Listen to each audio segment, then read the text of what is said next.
Christmas Eve is the scariest damn night of the year. He's not Irish, but that's Grandpa. Hello, huge movie fanatic Nate, coming at you to having reviewed at this point all of the Silent Night, Deadly Night films, including all the sequels and everything like that. I thought now is the perfect time to release the review the recently released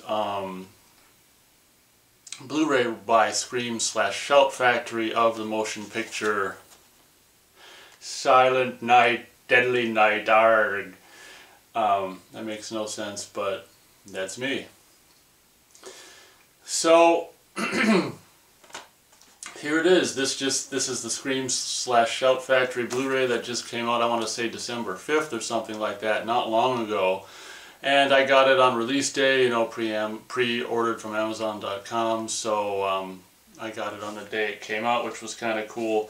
I just wanted to share with you, as I often do in videos related to movies and stuff like that. If I have them, I wanted to share this with you. This is one of the original VHS releases of this film, Silent Night, Deadly Night, on IVE, International Video Entertainment Incorporated Home Video, dated 1984, Sleigh Ride Incorporated.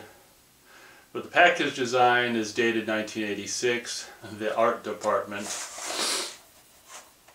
So this is it. This is basically the original VHS of Silent Night, Deadly Night. One of them, I think there was a big box version of this as well, and I want to say, if memory serves, I saw that at a mom and pop video store years and years and years ago, previously viewed, for sale, and like an idiot I didn't buy it. It would be really cool to have the big box version of this, but this is one of the original, and this is I can't remember if they put out R-rated VHS tapes or not, but if they did or didn't, or if they did, this is the unrated version, and on it it says, well, you can't see it, but this video cassette contains previously unreleased footage, and it says for mature audiences only.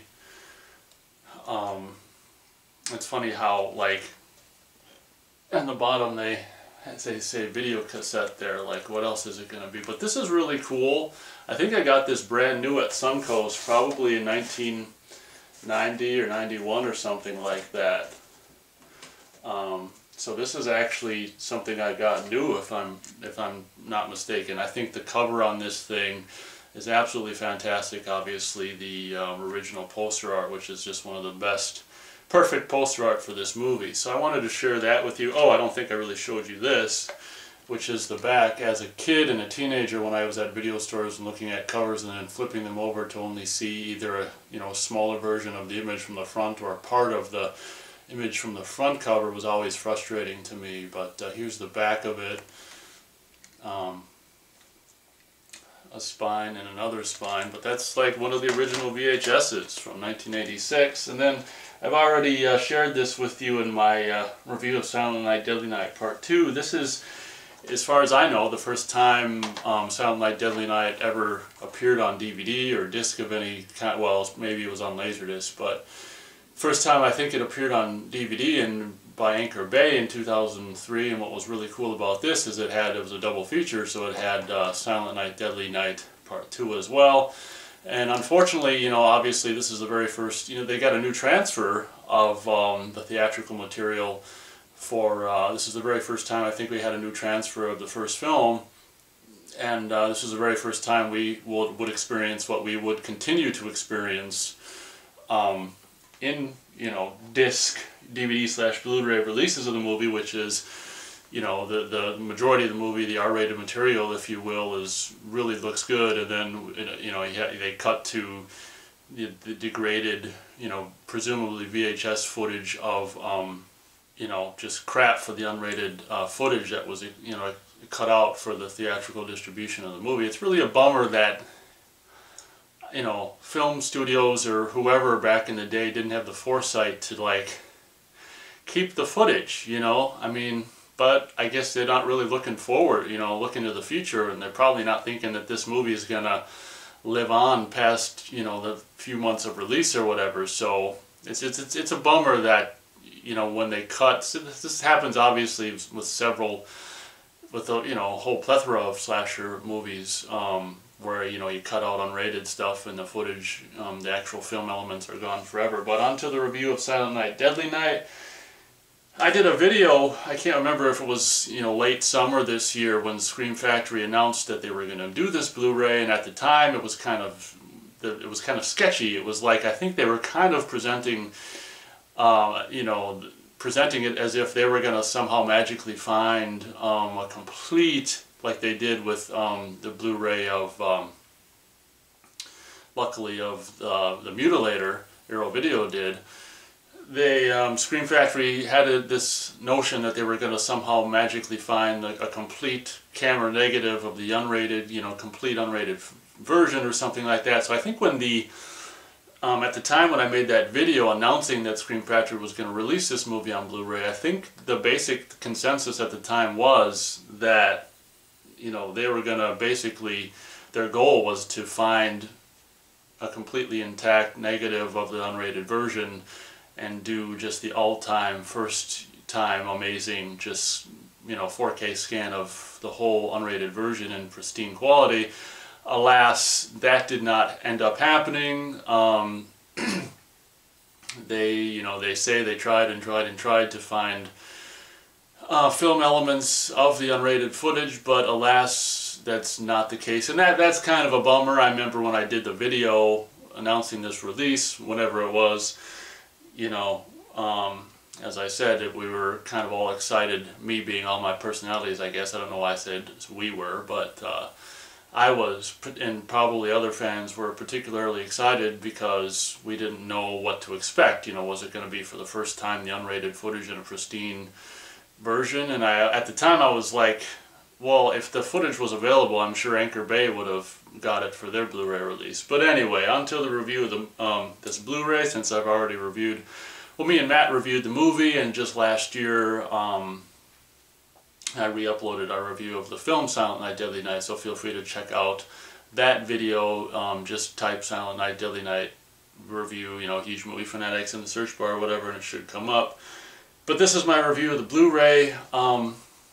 Slipcase, of course, and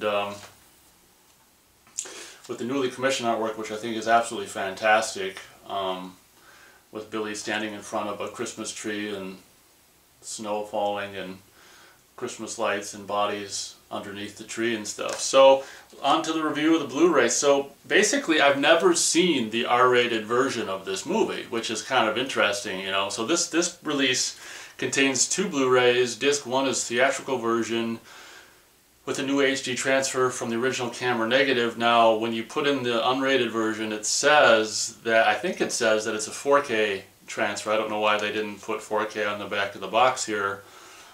So the first thing I did was, since I've never seen the theatrical version, I actually watched Disc 1 first and watched the theatrical version. And, you know, Holy Toledo, obviously, it's a new transfer, 4K transfer from what they're calling the original camera negative. Obviously, as I've said so many times in reviews of Blu-rays past, I mean, original camera negative is the best element, you know, possible, because it's the film that went through the camera on, you know, on location when they were making the movie and stuff. So to be able to scan that is obviously the best case scenario. So this is, as far as I know, the very first time this ever happened with this movie, or if it's not, it's the first time I'm sure it happened in 4K scanning of the original camera negative for this movie. And I gotta tell you, it's absolutely a treat, having grown up with this movie ever since I probably saw it for the first time when I was 13, and having had this movie be a part of my life ever since I was 13, probably pretty much, not every year, not every December, but you know, oftentimes I'll put this in December, at least, you know, once a year, at least once this time of year. So to see this movie in this kind of more high resolution version finally, I mean, obviously the Anchor Bay DVD was a big upgrade from what I've been used to up until that point, but and then I don't know if I think I mentioned it, I don't know where I think I probably mentioned it in my news snippet about the upcoming release of this, that I never got. This is the most recent version of Silent Night, Deadly Night I had, and I never got the Anchor Bay Blu-ray because the reviews on it weren't very particularly good. And since I only watch this movie like once a year, if that, I figured I didn't need to upgrade. But obviously this upgrade is something that's much more needed. And quite frankly, I probably wouldn't have done it had it not had the commentary with Billy, and you know, that was kind of one of the biggest reasons why I got it, in the new interviews and stuff like that. So on to the review as I was doing of the picture. It's fantastic. I was, to be honest, I was really surprised how many, you know, artifacts there were, meaning just specs on the film and stuff like that, and how apparently there was really no effort made to, you know, reduce that. As I've said in reviews before, of Blu-ray, of Screen Factory Blu-ray releases, I mean, I don't really mind artifacts. I gotta tell you though, the artifacts, you know, in this movie, or at least at the beginning of the movie and stuff, I found to be like, wow, I was kind of surprised at, you know, the amount of them or whatever, but again, it's something that it's really, you know, there's a fine line between, you know, a nice amount of artifacts and too many artifacts, so I don't know. I mean, it wasn't something, I remember being, when the movie started, particularly like, wow, that's a lot of artifacts, but they probably go away because it was probably the beginning of like the first reel or whatever, so I don't remember it being like an issue, like distracting or anything like that. I remember just when the movie started thinking, wow, that's a lot of artifacts. But the resolution obviously is absolutely fantastic, in particular when, you know, they go to visit Grandpa. I mean, just the dots on his, whatever, I think he's got a robe on or something like that, the dots on his robe or whatever he's wearing are just like, oh my gosh, they're each just so, they're just so, it almost like, if you watch it on a full, you know, HD on 1080p TV, it's almost like, I don't know, it's almost hard on your eyes, like the definition of his dots are just so definitionized, which I think is a word that I just invented, so yay. But the resolution obviously is absolutely fantastic. If you're not one for, if you're the kind of person who likes pristine digitally shot movies and stuff, this is heavy on the film grain. The film grain and the artifacts that are present in this transfer might kind of bug you. You might not like that if you don't like grain, or if you're more used to digitally shot movies with basically no grain and no artifacts and stuff like that. You might have a problem with this movie, but again, I think it's you know, leaving the artifacts intact and not making too much of an effort, if any at all, to reduce the artifacts on the transfer, in a way is, like I said in reviews of so many Blu-rays in, you know, months and years past, that I do kind of like it, because like their Scream Factory's release of Terror Train, for example, like I think has got a lot more artifacts than the Fox DVD that came out before it. And it's just, it gives you that, you know, like midnight screening feel of just going to see you know, an old archival print of a movie at a midnight showing or something like that, back when they used to actually project 35. I mean, there's still theaters around the country and the world that do that. You know, the transfer is absolutely fantastic, and, you know, obviously probably, well, I'd say definitely the best way to experience this movie on home video, obviously. Now, not having seen the R-rated version before, it's unfortunate that I really can't compare it to any other R-rated versions. Like I say, I can't remember. I would imagine that when they put out the original VHS, maybe they did R-rated tapes. I don't know. But having not, you know, previously seen the R-rated version, I can't really compare to any other R-rated versions that came before it. One thing that I did notice is they must have just, you know, from what I can tell with this particular release of the R-rated version, unless it's butchered differently than any other R-rated version, they must have made the cuts like after the movie was completed or something like that, because in particular with the scene with Billy and his fantasy about sleeping with that co-worker girl or whatever, just laying there naked and doing just nothing basically.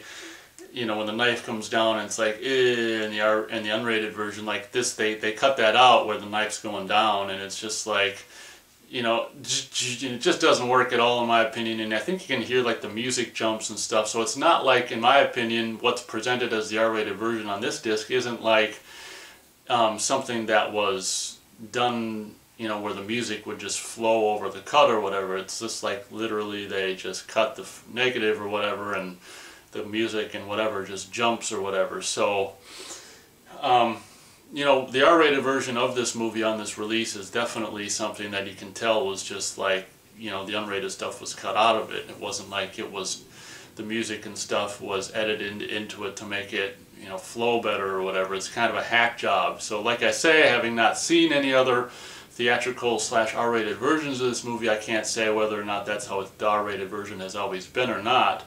Another thing I found particularly a bummer in the R-rated version during the sledding scene, when the guy gets his head cut off and the body comes down the hill and lands on the ground. On the unrated version, in every version I've ever seen, like when the body lands next to the head, it's like there's this really cool, like heavy thud sound effect they put in, like when the body hits the ground. Well, in the R-rated version presented on this disc 1 of this release, like the sound happens before the body hits the ground. So that was just like, oh man, that was a bummer. So like I say, again, not having seen any previous R-rated versions, I can't say whether or not that has been always like that in the R-rated version, or if it's just a screw up with this particular version of the R-rated version. But I mean, how many people are really going to be watching the R-rated version? And to be honest, I'm surprised they actually included the R-rated version in this release.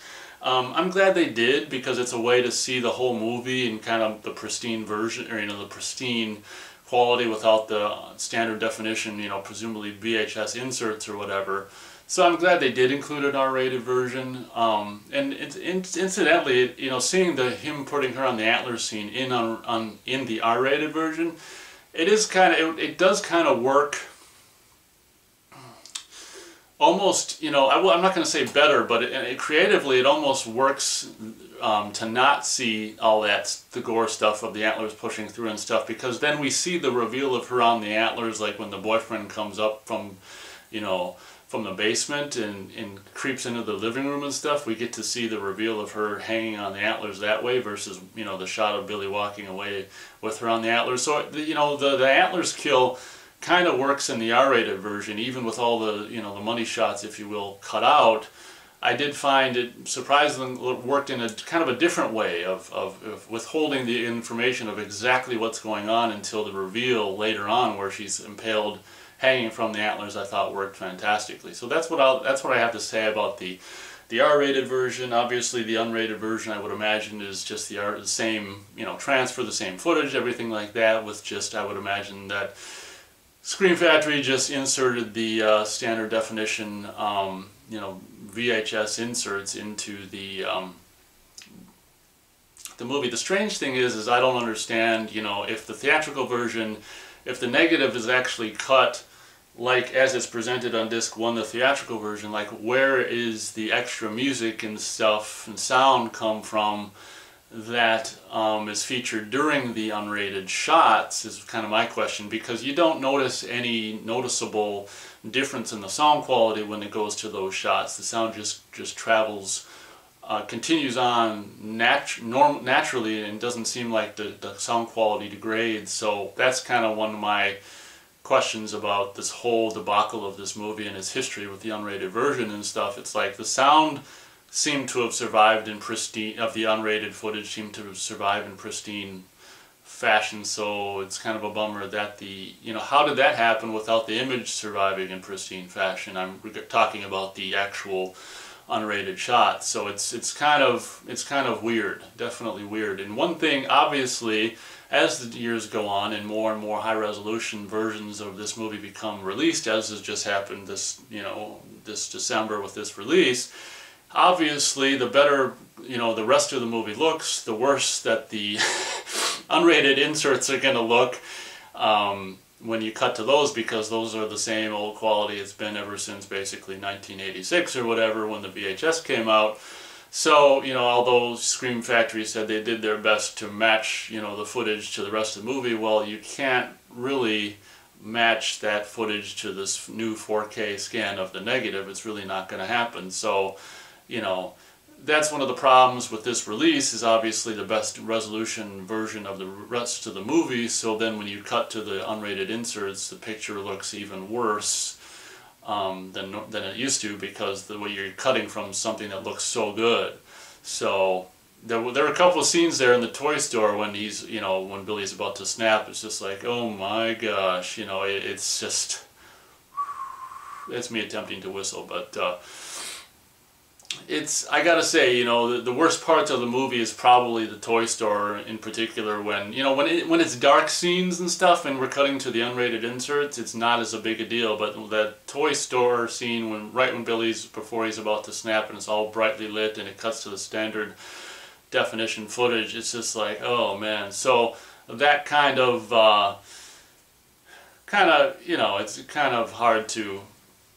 It kind of ruins it a little bit. So that's why I think them including the R-rated version for this release was something that, you know, works as well, because if you don't want to be, if you want to be able to watch a movie all the way through in the pristine 4K version, you have that option to do so.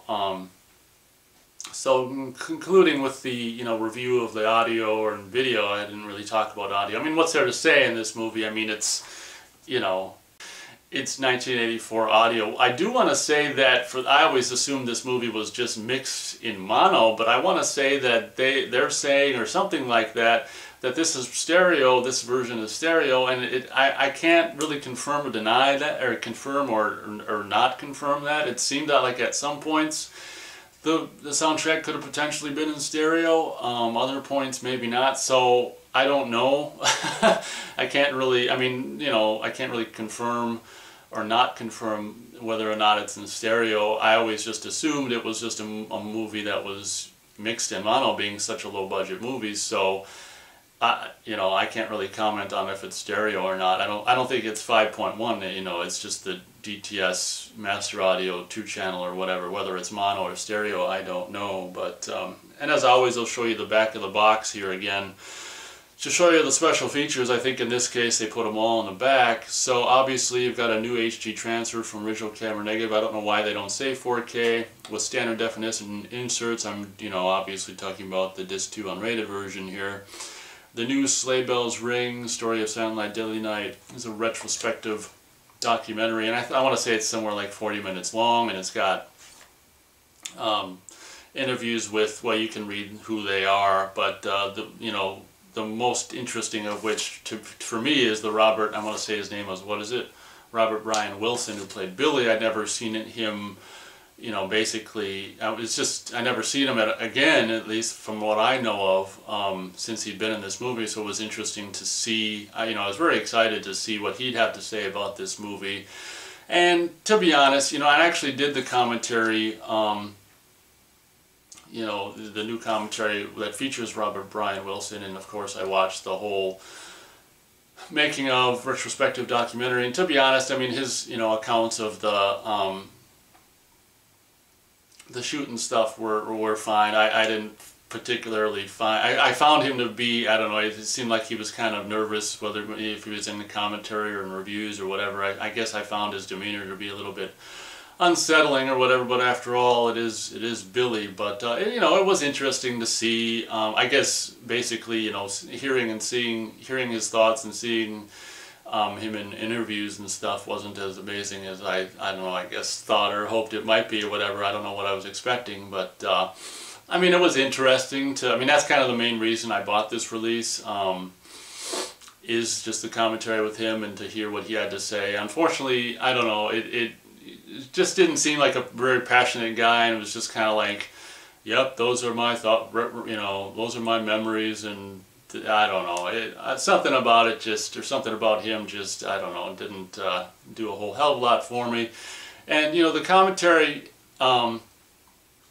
was interesting with these other guys, and just, it was mostly interesting hearing, you know, Billy, or the guy, Robert Brian Wilson, say stuff, and you know, this other guy would be like, oh, I never heard that. So, I mean, you actually get to hear the guy's real-time reaction to his stories and stuff. So, you know, that was kind of cool or whatever. And this other, I don't know if they say, I don't know. I always thought there was a commentary on the first movie on this, but it doesn't look like there is. So I guess there's actually two commentaries on this new Blu-ray.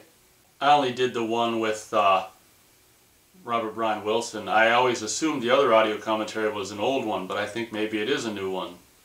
So, oh, the thing I think they ported over from the Anchor Bay DVD was this audio interview with the director. I can't even remember what Santa's stocking of outrage is, but you got a poster and still gallery, and of course, in addition to the new Sleigh Bells Ring, the story of Silent Night, Deadly Night, retrospective, you know, documentary thing, they got this other thing, which is, oh, they just group in Linnea Quigley's interview with the Sleigh Bells Ring as if that's featured in that. No, the Linnea Quigley interview is a separate thing that looks like it's standard definition. I don't know when the hell that was shot, but she's just, you know, answering questions on her own, which is, that was kind of cool to see. I don't think I'd ever seen that video before, so it was kind of cool to see Linnea Quigley recounting her experience making this movie. There's this new feature, which is Silent Night, Deadly Night film locations then and now. It's like Christmas in July, I think it's called, or something like that, where it's just some guy just, you know, presumably working for Scream Factory or whatever, just going to the film locations that were in Utah that they filmed this movie in. And, you know, I found a couple of shots, like, why do they have this guy who's like shaky cam? I mean, it's like some of the stuff he's doing handheld and it was just like shaky. It's just like, why can't you put it on a tripod if you're going to shake the camera or something like that, or do some kind of post. So some of the footage of this, the film locations was shaky. It's just like, what the hell, you know? And I thought it was really cool. They show a shot of the exterior of, you know, the house where Billy, you know, impales the girl on the antlers and stuff like that. And obviously probably didn't have their permission to film. It's just like all this, it was just the exterior of the house, and it's all this junk and trash, you know, in front of the door or by the door, and it just looks all crappy. And it's just like, these people probably don't even know the front door to their house, and all their crap in front of, you know, in front of their house or whatever is on this Blu-ray, which is massively, you know, distributed or whatever. So, you know, I don't know. They can probably legally just film someone's house and put it on here without even getting their permission. So that's kind of funny. But that's basically my review of the Blu-ray. Absolutely looks fantastic. Like I say, it's a little grainier than I thought it'd be in some parts, and a little more artifacts than I thought they'd be. But again, that kind of adds to that midnight screening effect, if you will. And this one, you know, obviously being the first issue, I don't know. I think slipcases kind of stopped being produced as the months go on after release has come out. But this is obviously the slipcase. And as you know, Scream Factory so often does with their releases, you've got the option for this newly commissioned artwork or the original artwork, which I don't think really, as good as the newly commissioned artwork is, I don't think you can really top this artwork with just, you know, Santa descending down the chimney with the axe in hand. Absolutely fantastic. So since this has got a slipcase of newly commissioned artwork, I'll probably leave this artwork facing out and you know, just put the slip over it or whatever. But looks like maybe for the back of the, it looks like they use the same pictures and everything for the back of the, you know, the other side of the slip cover, but they just changed some of the colors of the font. So that's what they do. So there you go. So that's pretty much my review of the Blu-ray, recently released Scream Factory Blu-ray of Silent Night, Deadly Night. There was an option, I didn't mention that there was an option to get a special kind of bundle with a limited edition, what was it? Who the hell makes it? I can't, the name escapes me right now. There's this outfit that makes all the, oh, NECA, I think. It's a NECA limited edition figure of Billy, which looks absolutely fantastic, and I think you get a mini poster and stuff like that. But I think it was like $60 or $70 for that, and you know, that's just not going to pay. I got so many figures and they just sit around collecting dust. I'm not going to pay that for that figure, so I opted to not get that, so I just got this. But I did see some video on YouTube with the figure, and it looks freaking cool, but still I think I made the right choice with this particular, just getting the movie itself. Feel free to let me know if you got the figure, and if you got the figure, are you glad you got the figure, or are you wish you wouldn't have wasted your money? The face looks, I mean, the figure looks really great, and the face looks really good, and everything like that. So, but I just opted for the cheapo version of the movie only. So thank you very much for watching my review of the newly released Silent Night, Deadly Night Blu-ray by Scream/Shout Factory, or Shout/Scream Factory. I imagine this will probably be the last release of this particular movie for a while, until, of course, you know, it'll be interesting to see if and when, like, these outfits like Arrow Video and Scream Factory and stuff will get into 4K Blu-ray. Obviously, you know, if they're doing 4K scans like they are of movies and stuff, obviously later on down the road they could, you know, release 4K Blu-rays of that crap. I'm hoping, you know, I'm hoping 4K Blu-ray is just gonna freaking die and we can just not have to upgrade our whole movie collections again. Not that we have to anyway, but I guess I'm rambling now. So thank you very much for watching this review, and as always, we'll catch you next time.